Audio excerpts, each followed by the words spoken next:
এই বাংলাদেশ পথ হারিয়েছিল। বাংলাদেশ স্বাধীনতার সার্বভৌমত্ব গণতন্ত্র বিমুখ হয়েছিল বাংলাদেশের মানুষ নিজেদের অধিকার থেকে। সেজন্য আমি বলবো এই সকল অধিকার আদায়ের আন্দোলনে আমাদের বিএনপির নেতা কর্মীরা সব সময় অগ্রগামী থাকে। আমরা ইনশাল্লাহ আজকে সবাই এখানে উপস্থিত হয়েছি আমাদের প্রিয় নেতা তারেক রহমান সাহেবকে দেখার জন্য, নাকি? সেই জন্য আমাদেরকে একটু ধৈর্য ধারণ করতে হবে এবং শৃঙ্খলাবদ্ধ অবস্থান করতে হবে। আমরা অবশ্যই আমাদের প্রিয় নেতাকে স্লোগানে স্লোগানে মুখরিত করে দিয়ে আজকে এই কুমিল্লার সুরাগাজীর মাঠ থেকে আমরা জানিয়ে দেব যে বিএনপির সকল নেতাকর্মীরা সুশৃঙ্খল ঐক্যবদ্ধ। ইনশাল্লাহ আগামী দিনে আপনি যে নির্দেশ দেবেন সেই নির্দেশ আমরা অক্ষর করে পালন করবো ইনশাল্লাহ। সেই জন্য আমরা সুশৃঙ্খল ভাবে সবার অবস্থানে বসে যাই। আমাদের মা বোনেরা এসেছে অনেক, তাদের দিকে খেয়াল রাখতে হবে। মা বোনদের সামনে বসা যাবে না, তারা যাতে দাঁড়িয়ে না থাকে সেদিকে খেয়াল রাখতে হবে। আর আমাদের একটা ছোট্ট মা, আমাদের যে মা হারিয়ে গেছে তাকে অনুসরণ করে বিএনপি রাষ্ট্রপতি বেগম খালেদা জিয়াকে অনুসরণ করে আজকে আমাদের খালেদা জিয়া সেজে এসছে।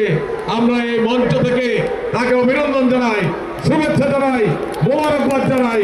ইনশাল্লাহ আগামী দিনে প্রিয় দেশনেত্রীর শুধু সাজসজ্জা নয়, প্রিয় নেত্রী আমাদের গত 15 বছরে এদেশের মানুষের জন্য, এদেশের গণতন্ত্রের জন্য যে ত্যাগ স্বীকার করেছেন, ওনার সেই নীতি আদর্শ মেনে ইনশাল্লাহ আগামী দিনের বাংলাদেশ সামনের দিকে এগিয়ে যাবে। আমরা যারা স্বেচ্ছাসেবক ভাইরা আছি ব্যারিকেডের উপরে উঠবো না, আমরা ব্যারিকেডের নিচে থাকবো। আমরা সামনের ভাইরাও আমাদের ভাই, আমরা যারা স্বেচ্ছাসেবক আছি তারাও আমরা ভাই। আমরা শুধু এখানে শৃঙ্খলা মতো দাঁড়িয়ে থাকলে ইনশাল্লাহ আজকে আমাদের এই জনসভা সফল এবং সার্থক হবে।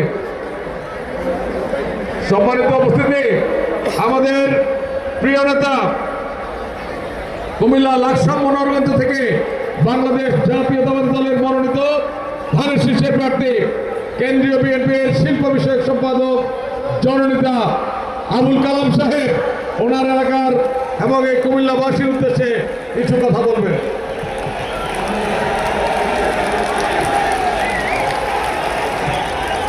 আমার সাথে আগত আমার লাকসাম মনোহরগঞ্জ থেকে আমার প্রিয় নেতৃবৃন্দ এবং কর্মী ভাইদেরকে আমি বিশেষভাবে অনুরোধ করতেছি, আপনারা একটু পিছনে যান, দয়া করে।